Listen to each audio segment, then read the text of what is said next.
Sige, sige. Atid ko muna yung sa eskwela, baka mahuli.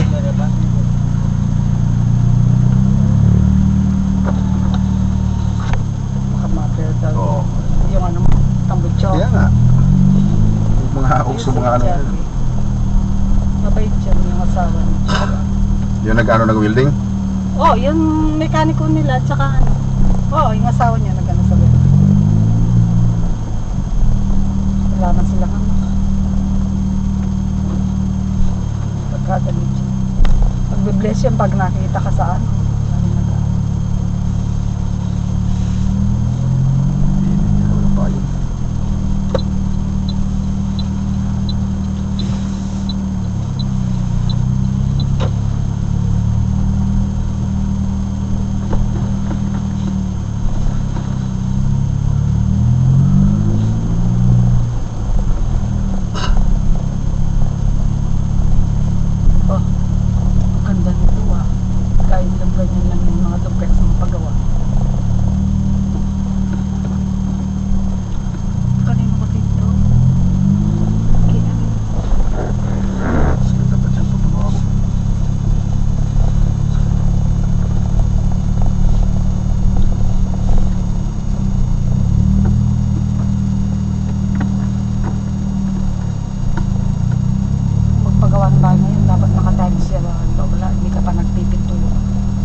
Tiles. Oo, pati yung usod, ganyan ang usod doon sa may Second Bulawan.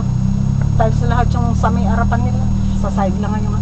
Harapan lang naman importante kahit sa side. Pati ceiling, tiles. Para ano na yun? Puro tiles, para yung mga lamok. Saka walang mga pintura yun. Diyan sa ano, importante yung harapan. Yung pinapag. Doon mga diretso may titignan ako.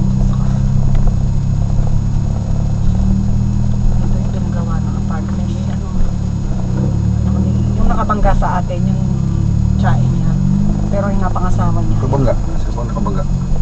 yung noon doon sa may puti. Ito pala yung mga apartment na ginagawa. Ano bang binangga sa atin? Ano man akong binangga dyan? Nakabangga sa atin. Ito pala yung ginagawa. Anong binangga nga sa atin? Anong kotse?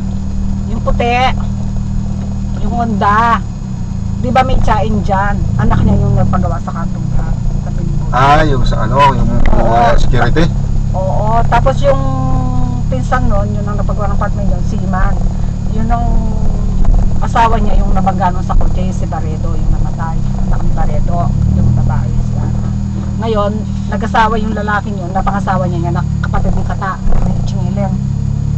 Yung si ano? may anak, si Linlin? Oo. Naanakan si Linlin? Naanakan nung boyfriend niya nun, yung nakikita mo sa daan nun. Tapos, nag-iwalay na sila, nag-asawa. Ito yung napangasawa. Buti, nasawa pa. Yun na nga eh. Tapos, nagwala daw nung minsan. Kasi hindi siya sinama sa mga... Diyan nakatira? Doon nakatira. Sa bahay nila doon. Si ano, nandyan pa rin sila? Sino? Wala na sila dyan. Ay. Wala na. Doon sa, kasi Kata, wala na dyan sa yung matindahan? Wala na, nagtago na si Kata kasi siya man ang garantor nila, asawa ni Samboy at saka ni ano, yung pamangkin ni Tintoy na may tindahan dyan na may nais sila no, sari-sari. Yung mayaman na noon? Oo, siya yung ginarantor para si Kata pupuntak pa nila. Yan si Kata inaabol ng credit card. Nagtago na si Kata matagal ng time. Sino ka na mapakabilis-bilis na yan? Sa highway. Lalo sa Pilipinas. Hindi kasi. Patigil na sa gas to. Sa gas na to. Tama siya original lang. Bentang na lang yung tambutso. Ano ibenta ko? Binta ko yun. Ano mo yun? Pag nasira to, yun ang pamalit ko. Pamalit. Hindi papalit yun. Hindi ka na ng mga panibago.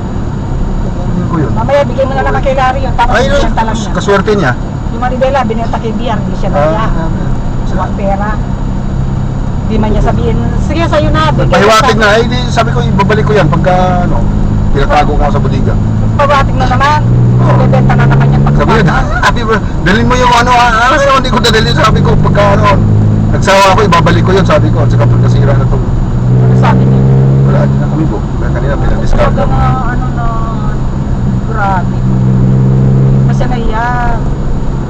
Pamangkin niya yun, hindi man niya sabihin na, eh di sa'yo na lang, Bi. Bigay lang sa akin, hindi Tito Raul mo yan. Sabi ko, talagang din yan, kasi nag-uusapan siya. Kasi nasabi ko, magbiyahe ka tapos masiraan. Kutsi nila ni ano. Parang hindi ako kampante na kahit malayo yan.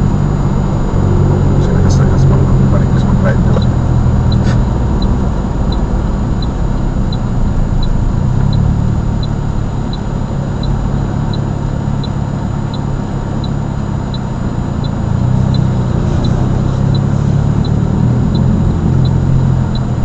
Hindi na ano si Clement, huwag na kayong tumuloy sa advice ko lang sa inyo.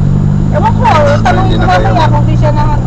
Nagpapaano lang yun. Alam kong style ni Pare Clement. Kumari na magpa-import natin na nagkanda, hirap siyang naganap. Style niya, bulok. Alam ko na yung ano niya. Bahala Bale, siya. mamaya mo Wala na naman. awayin pagkabigay ng Mariel ko. Pag sabi ko naman sa kanya, wala Oo. nang problema kung di siya makakita. Sabi ko nga sa kanya, inano ko, tayong nag-uusap pa, ba't makikinig ka kay Tasyo? Sabi ko ganyan. Dapat hindi niya pinospone yun na ano. Pero kanina kinukompit pa, tapos kay Tasyo sabi niya, okay na pinapospone. Pero sa akin, kinukorpin ko pa, hinaano ko pa si Romy, wala pang meter, sabi niya. Tapos, nung si Tasyo nag-ano sa kanya, pre, confirm na, sige, tawagan mo kung pwedeng i-postpone, sabi raw ni Tasyo. Ba't makikinig siya, sinabihan sana, sure na ba yung ano mo talaga, bago i-postpone to? Sabi sa akin, sure pa naman, sabi niya.